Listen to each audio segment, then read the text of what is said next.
that you will join me with your excitement, with your enthusiasm. Cardano, please give a huge round of applause to your closing keynote speaker, Charles Hoskinson.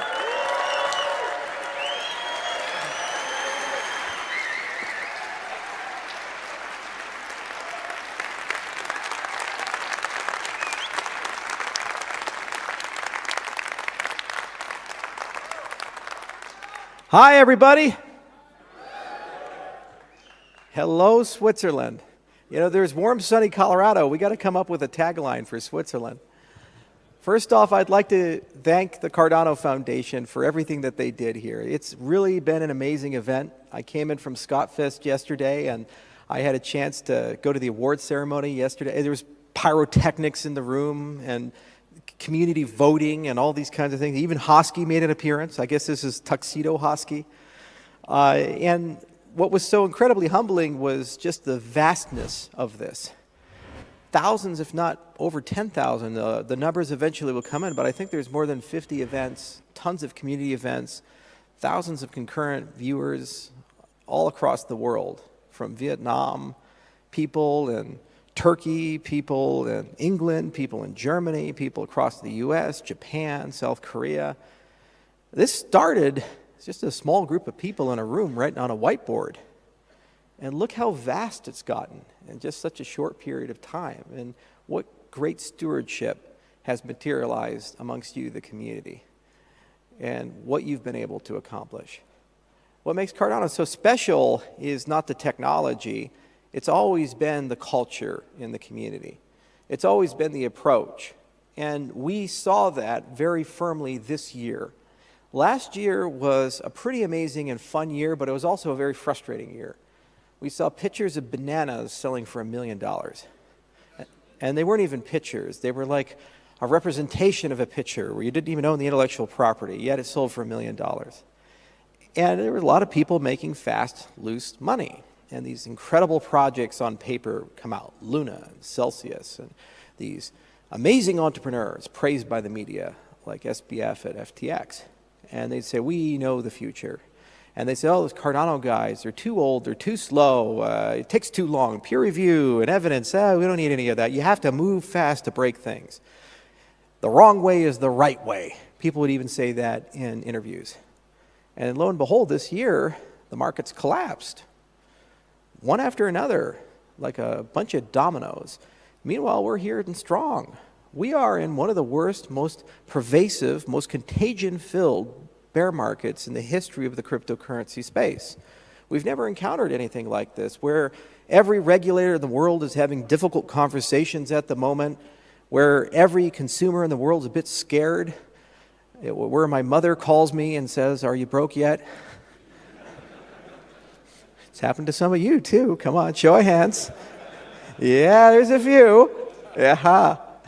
Why? Because on the news media, what is it? One thing after another. Crisis, crisis, crisis. Scam, scam, scam. Failure, failure, failure. Crypto is over. I was just at Web Summit. 77,000 people. It's supposed to be a conference about technology. It's supposed to be a conference about bringing the world to the next generation of web technologies. And the panel they chose to put me on was 2 skeptics and a blockchain enthusiast. And we spent 15 minutes haggling and arguing over whether crypto is a scam or not. 2022. Yet you're all here. You all dream. We don't feel it here, do we? We feel love here. We feel camaraderie. We feel friendship. Why? Because what started this movement and what allowed it to grow from a small little room with a whiteboard cramped in Japan and Hamachi to what we have here today on this amazing magical stage in this beautiful city is this unified belief that we can do better. All we have to do is just be honest about it, have some integrity. We have to be willing to do the hard work and the heavy lifting. We have to be willing to accept that sometimes we don't have all the answers. Sometimes first principles are required. Sometimes research is required. I didn't go to school to learn how to put on a conference. And a lot of people in this room didn't either. Well, we just have to figure it out, right? And I did it for a few years. Now the CF has done it, and every year it gets better, much better.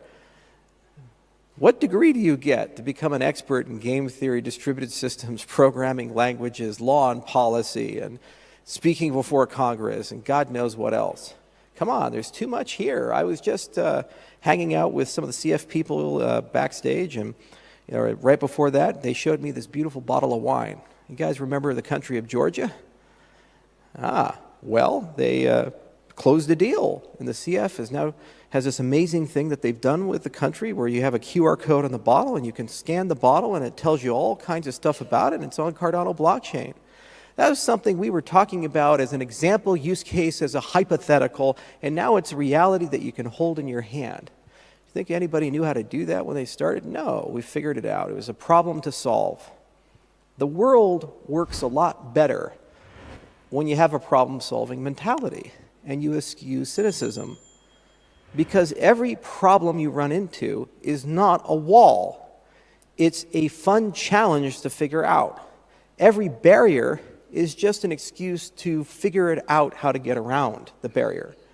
So many times in life, when you look at your life, you have to either make one fundamental decision. Does life happen to you, or does life happen because of you? There's too many of us who have been convinced by the media, by Hollywood, by friends, by parents, by people we're in relationships with, that maybe we're not in control of our lives, or we just have to accept our lot in life, deal with it. Perhaps luck will be on your side, and every now and then something good happens, but for the most part, just bear with the bad, and that's that. That's life. Accept it. Be stoic about it. What this movement has been a quixotic rejection of the concept that we don't have a say. That's the core of it. Crosses languages, it crosses cultures. The sun never sets on Cardano, never has and never will. When we look at the Catalyst statistics, over 160 countries are represented amongst the voters in Catalyst, and that's only a subset of the holders of ADA, less than 10%. 160 countries for something that was built less than a decade ago. Imagine that. And what does each and every person there think? I can, I will do, I will build. Together with us, we're going to figure out how to solve these problems. Life is not going to just happen to me. I'm not going to allow geopolitics or the particular circumstances of where I was born or what happened to define me or my lot in life. Instead, I'm going to use this technology and somehow, some way, make it better. And maybe it's better and then I want to build a better voting system. Maybe it's better and then I'm going to come up with an innovative new business model and make some money. Maybe it's better and that I care a lot about the environment and I want to find a way to save the environment, to do something a little differently. Maybe it's better that I'm an artist. I actually want to do art instead of go work a job and do art at home because art doesn't pay. Let's talk about community events. I was at CNFTCon earlier this year, and they invited me, and I expected a few hundred people to be there. I show up, there are 3,000 people there. A community event that was put on in Las Vegas, 144 exhibitors. Almost all of them were non-technical. They came from the art community. This is a blockchain conference where the vast majority of people are artists. That was unheard of in 2019, 2020, even 2021. Yet, it's just something our community did, and they came together. And you have these guys and gals teaching themselves how to program and super innovative things. There was a manga where every edition they issue, the fans vote on the Cardano blockchain for what happens next in the story. In that one room, there was probably a master class in creativity, and it was completely community built. And it just almost brought a tear to my face. Then I go, and a few weeks later, to Rare Bloom in Colorado, and again, tons of innovative, interesting, unique, and special projects and programs. Yeah, some will fail, some will succeed, but it's being built by people who believe they can instead of that they can't. That's what makes this so special. And once you have that mentality, you stop thinking so much about the news. You stop thinking so much about the day-to-day stuff. And actually, something magical happens. You get hope back. The anger recedes and hope returns. And then with hope, you can love again. The world gets much better. No matter how bad things get, you know one day it will be better, and you have a say about it. Now, there's a lot we still have to do. The single hardest part of Cardano is up next in 2023. It's the age of Voltaire. We're at that last picture. Now, I picked Voltaire for a good reason. He was a huge skeptic of democracy, but also a skeptic of the monarchy because he kept getting banned from them and banished from them.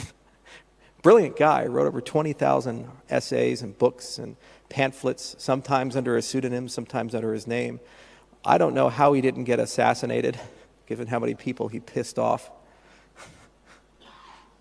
It's good to be that guy, sometimes. But he taught us all a lot. And he talked about this idea of tending our own garden. Everybody seems to have political opinions about how governments should run, how companies should run. This leader XYZ should have done this and that. But Voltaire used to say you have to tend to your own garden. It's one of the famous quotes from Candide. Well, the time has come for us to tend to our garden. We have to find out how to actually run Cardano as a completely distributed ecosystem, a completely decentralized ecosystem, something that truly leverages and harnesses the voices of millions of people. You are not truly decentralized unless you have come up with a mechanism that takes the abilities, talents, means, and wisdom of the crowds and applies it towards the problems that ought to be solved for the greater good of your system. And thus I'll argue that no government is quite decentralized because no garden has been truly tended. So many times, again, things happen to us. We're ignored. The best people don't lead. The best people are trivialized. We saw this with COVID. We saw this with wars. We see this with the leaders of nations. We ask ourselves, how the hell did that person get elected? How is that person in charge? How is that decision made? In my own country, the ruling party, the top 3 people in their 80s. And I see them speak, and I see the ideas they have, and I ask myself, in a country of 300 plus million people, surely there must be better. And then I look at the party that wants to replace them, and I see the candidates they give me, and I say to myself, oh, God. So we must figure out how we as an ecosystem can be better and solve this incredible problem that has plagued humanity for a long time. And I believe that there are 3 components to it. One is that everybody has to have a voice. You have to be able to give consent. It should never be the case that you don't have one. So we need to create a good voting system that has high levels of participation, and every holder of ADA, every member of this ecosystem feels that they have a voice, big and small, and at the very least they can leverage that voice to try to push things in a particular direction. Now, because you have a voice doesn't necessarily mean that that voice is the one that's going to win, but at least you were allowed to say something. So the great news is that we've already built an enormous amount of these mechanics. If you look at SIP 1694, which we worked on, and there were some generous contributions from Matthias Bencourt, who's from the CF, that SIP is the beginning of a conversation about how to reuse things like the staking mechanics, the way stake pools work, the way that delegation works to stake pools for delegated representatives.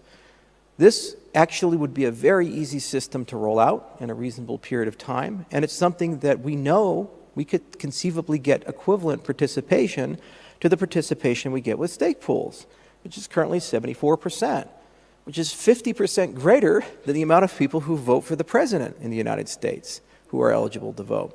Pretty good participation if we can get there. And it's a good way for thousands of people throughout the world to rise up and become delegated representatives to express ideas and directions and strategies and disagree and agree and come up with all kinds of raw, chaotic governance. Now, that alone is not sufficient for us to be able to unlock and harness the power of the community. You also need great institutions. Institutions are bastions of complexity. You see, to have good things in life, like airplanes and trains and this microphone, the lights, to go to a hospital and get surgery and survive, you need to have expertise. People need to devote their lives to thinking about these things, to studying these things, to working hard So institutions are the places that we construct, whether they be universities or hospitals or think tanks, and they should be enduring and credible and neutral. And their job is to take the problems that we face, whether they be research problems or problems with climate change or problems with supply chains, whatever they are, and think about them very deeply and try to propose some solution for these things. You need to augment a voice and the representation of voice with institutions we can trust. We built some institutions. I/O, in a certain respect, is one. Has a huge research group, many labs. One I just opened at University of Edinburgh. We opened a lab earlier this year in Stanford. There's labs all across the world, 165 papers written. We have a huge engineering group. There's a lot of brilliance there. That engine can move in any direction, and that engine can solve most problems, but not all.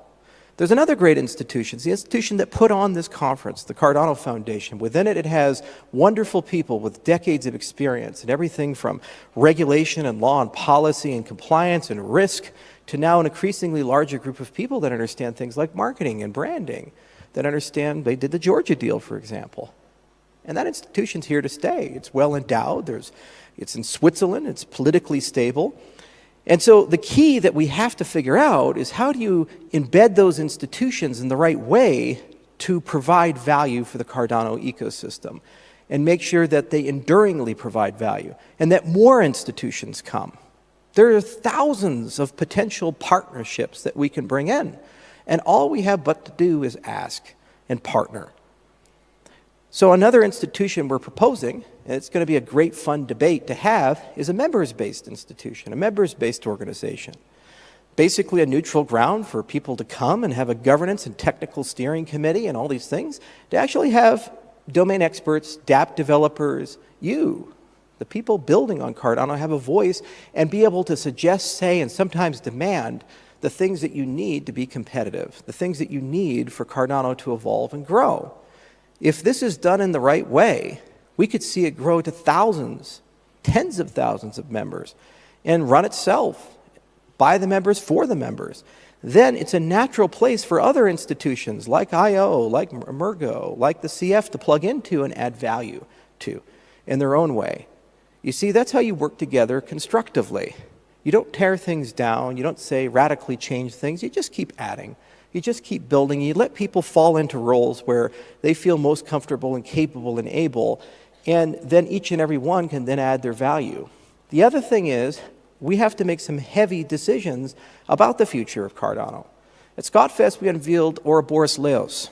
It's a project we've been working on for over 4 years, an incredibly complex, ambitious, and beautiful protocol that, if fully implemented, usually it's called input endorsers, but it's a lot more than that, will make Cardano the fastest and highest throughput cryptocurrency on the market. And it will always be pretty fast because it actually grows with data and network capacity. So as those things organically improve, your internet connection gets faster, your storage gets faster, these types of things, your processing power gets faster. You can tweak the parameters like parameters are tweaked with the update system to make the network faster. Now, there are some design trade-offs. There are some decisions to make. There's a lot of open question marks that I/O cannot answer. We've gotten to the limit of what we can do as scientists and engineers. And now begins the conversation with the community. And what's so cool about it is that in the discussion of that, the debating of it, the use of the SIP process to decide the roadmap and future of Cardano, what's effectively happening is the great decentralization of development, engineering, decision-making, and ultimately the roadmap of Cardano. It's a changing of the guards in that respect. So this is why it's one of the most interesting and just incredible SIPs that I've seen. It's been too long where we go off into the ivory tower and write papers and think really hard and then go and write those things and try to figure out how to solve all the problems. We're not that smart. We have lots of credentialed people, we have lots of great processes, but no one is smarter than everyone. And the thing is, if you're going to change the world and bring billions of people on board, you absolutely need to have a mechanism to harness the whims, desires, wills, and brilliance of billions of people, not just a small subset of them, no matter how good that subset is. So combined with the MBO, I think Ouroboros Laos is a great opportunity to start talking about how we awaken as a true open source project, not just open source code, but an entire open source community of thousands of developers from thousands of projects, each and every one of them pursuing those projects, but in the process contributing upstream and making Cardano more resilient and powerful than ever. I believe we can do that. And again, it'll be hard. There's a lot of tough questions, a lot of education, a lot of workshops, a lot of things to be done. And that's why you have institutions like IO, the CF, and others, because they have the resources, the people to help shepherd and steward that process in a productive and positive direction, and eventually allow it to converge to a point where decisions can be made and they have the consent of the masses. Now, we're not quite done in that respect. There are 3 pillars to this governance. The third is rules. You see, even if you have institutions and you have democracy, you do need some assurances that the rights of the minorities are protected. You need some assurances that human rights are protected. You need some assurances that a temporary hysteria of the masses cannot be used to inflict harm upon others. And that's why constitutions exist. You don't write a Bill of Rights because you're a trusting person. You write a Bill of Rights because you're a student of history. You write a Bill of Rights because you know historically things can and will go wrong. And even if you trust the virtuous leaders of today, the not so virtuous leaders of tomorrow may decide to abuse the power and authority that they have and derail the system. There's a lot of stuff here that people signed up for. Cardano has a fixed monetary policy, for example. There will only ever be 45 billion ADA. We believe that because of the reward function, but there's no reason why technically it couldn't be voted and changed. So it's probably pretty good to write it down somewhere and make sure it's pretty strong. This is closely related to DAOs. This is closely related to dApps and DeFi. This is closely related to a lot of the things that are currently happening across the whole industry when people are talking about decentralization. People are talking about code is law. People are talking about protocols. This is just making it somewhat explicit. There needs to be a constitution for Cardano, or at least a discussion of whether we should have one or not. And yet again, what this allows us to do is to see the values of everybody in the Cardano ecosystem and how far apart or how close together they are. And what it does give us is a consistency about the governance of the system and constraints to the governance of the system. So again, through the SIP process, the primary medium of change of Cardano, this is how we'll go about it. And we'll have that discussion. We'll work together in this respect. I don't know where it'll go. We have some ideas. Others have some ideas. And it's going to be fun no matter where it concludes, because it at least tells us where we're at and where we stand. And we're going to learn an enormous amount along the way, and my belief is whatever happens, it's going to be something quite interesting and quite good. It's exciting. How often in your life do you get to write a constitution? How often in your life do you get to build an institution, one that could stand the test of time? How often in your life do you get to build a better voting system than the one that you grew up with and actually see that voting system be applied and used to build great things? This is the age of Voltaire. It required Shelley and it required Gauguin because it required stake pool operators, many of which are in this room. It required Plutus developers, many of which are in this room. It required a large network across the world. It required all the people who have participated in Catalyst for the last 2 years from those 160 plus countries, millions of votes cast, because those people had to be primed, ready, willing, and able to participate in the process of building the government of Cardano, wherever it goes. And what's so cool about it is, like this conference, instead of hosting it, instead of having to worry about how does it get done, I am, like you, just a participant in it. There is nothing in my life more rewarding than that. To have seen something that I helped build grow to a point where I'm just a voice in a chorus.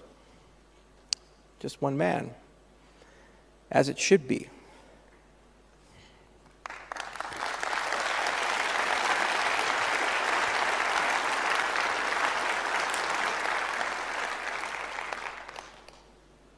That's a pretty exceptional thing if you think about it. There's human nature to love leaders, especially if you think they're doing an okay job. It's not really human nature to change the guard unless they're not. And the paradox of decentralization is you have to do a good job, but also find a way to change your role, which is why we like people like Cincinnatus, because they found a way to do that. And that's a lesson for every project founder, which is why we also created the Edinburgh Decentralization Index, another one of the announcements we made at ScotFest. I am so deeply bothered in this industry by people claiming they're decentralized, and they're not. The problem is I have no right to judge them because I have no metric upon which to measure them. Thus, we need to create one together, and that's what we're doing. And we'll start with Bitcoin because it's the largest and easiest and been around the longest, and there's probably a great degree of interesting decentralization and some surprising centralization there. And then work our way down systematically, one cryptocurrency after the next. And eventually, after enough are measured, it can become an industry-wide standard and a North Star for all of us. Because we truly do need to know, are we decentralized? And if not, where aren't we? These are the types of institutions we must build if we desire to be successful. We must build them because we need the information from them to guide the decisions we make, the protocols we build. When you take a look at a new consensus protocol, a lot of people think transactions per second, finality. These are the words that they use. How many say, will this increase the level of centralization in the system? Because you can't measure it. If we could, then you could at least ask the question. So when we look to Ouroboros Laos, and they say, it'll increase the throughput of the system 500x. Sounds good. Transaction costs will go down 100x. Sounds great. But it reduces the level of decentralization by 50%. How many of you would vote for that? Okay. You see, but we don't get to answer that now, do we yet? So that's why we created it. And that's an example of an institution. We put it at the University of Edinburgh, one of the largest and best computer science schools in the world, because they'll be a good custodian of it, and they're objective and neutral. 100 years from now, that'll still be around if it's properly endowed. And that's the point. And there are other North Stars to look at. And that's the question that we should ask as we build things like a constitution and MBO, or don't build them, as we embrace them and don't embrace them, as we partner with institutions and not partner with them, of what North Stars do we need? Another one was peer-reviewed research. Why? Everybody always asks me that. Why did you pick something to slow yourself down so much and write all these papers? Because we need a brain, a decentralized, culturally neutral brain. 165 papers. You think they're all written by one guy in one country and one university? No. More than 35 countries. Women, men, dozens of languages. One person spoke Aramaic. I didn't even know anybody was alive who spoke Aramaic. But apparently it did. Go figure. Small community in Iraq. So what does that mean? It means that there's a process, even as the names, the faces, the languages, the institutions change to get good science. 20 years from now, that process will still be here. 30 years, 40 years, 50 years. And you who decide these things get to ask the question, this research you're proposing, because everybody can always propose research. If you say something with enough confidence, anybody will believe anything. But at the end of the day, you need to be able to say, well, that's all fine and good, and it sounds great. But reality distortion aside, who's checked the work? And are they credible? Has it stood the test of time? And if not, why not? Why must you inflict upon millions of people who put their lives, their money, their time, their effort, their brand, their reputation, your ideas, if you're unwilling to have other people verify them and check them? You see? It's a cultural component. It's part of who we are now as an ecosystem. It's one of the reasons why this culture is so powerful and why this culture resists cult of personality, strong leaders, and these other things. Because at the end of the day, everybody does expect the work to be done. Even if you like the person, sometimes you have to get rid of them. Even if you think the person's great and brilliant, they're not going to get an excuse not to do the job. That's how you win. And the burden is now upon you, as much as it is us, to think about what other North Stars do we need to add to our institutions and to our governance to help guide us as we decentralize Cardano more than it already is? What else do we need to add for us to harness the brilliance of the millions and eventually to the billions? What do we need in this ecosystem in order for us to be successful? Now, we'll keep doing what we do. Keep doing my AMAs, don't worry. Those are too much fun. And I'll try to make them better and add more to them. We always are trying to mix things up. Still, somehow, some way, find a way to do things like Cardano 360. Formats may change a little bit, might add some new graphics and flashy stuff, and the foundation keeps growing and evolving, and Emergo's doing cool and interesting things, and new products are launching, like did you guys hear about Midnight?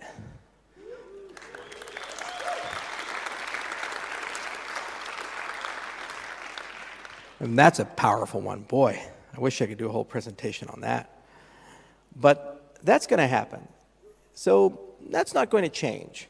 But the big thing that I think is going to change in 2023 is you're going to see a lot of new faces who are old faces. People who have been here for a really long time. Everywhere I go, I see I've been in Cardano since 2017. I've been in Cardano since 2018. I was part of the incentivized testnet. I was a pioneer. I did this, I did that. But I said, well, how come I've never seen you before? They did it. It's just they didn't have a platform to stand on to be seen.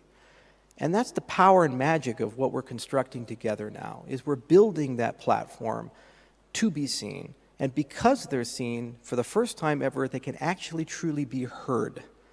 So the thing we must master is to listen, to understand. The reason why governance is so hard at its core is that we overvalue speaking and we undervalue listening.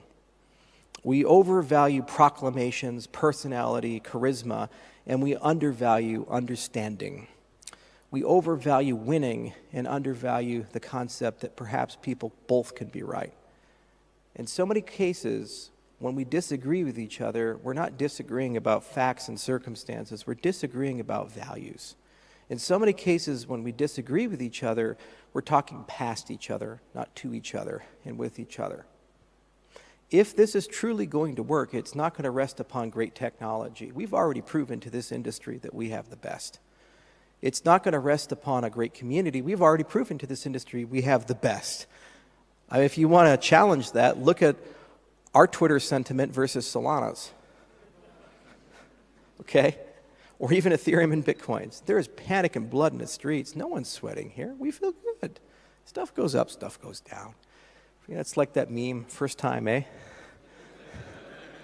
You know what I'm talking about. We've already proven all of that. What we haven't proven, and in some cases not done so well on, is that we can listen to each other. That's going to be the hard one. And that's the one that we're all going to have to work on, myself included. It's a lot of work, that type of growth. But ultimately, it's the only way that we will win and the only way we will build. This year, I saw so much evidence that not only do we have the capacity for that, it gave me the belief that we can do that. And that's why I've always believed that Cardano is not only here to stay, but it's going for number one. We're going to win, guys.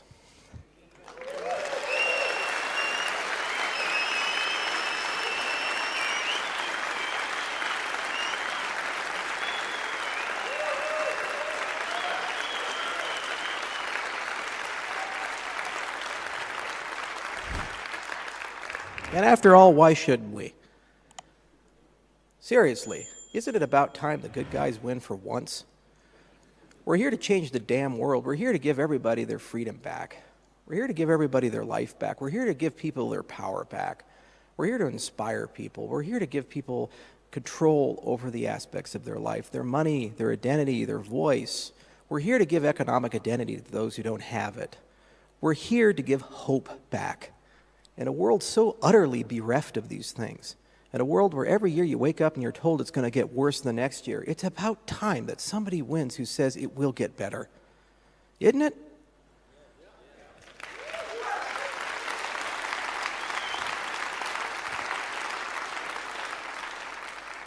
So that's why I'm here. That's why you're here. So let's change the world. Thank you.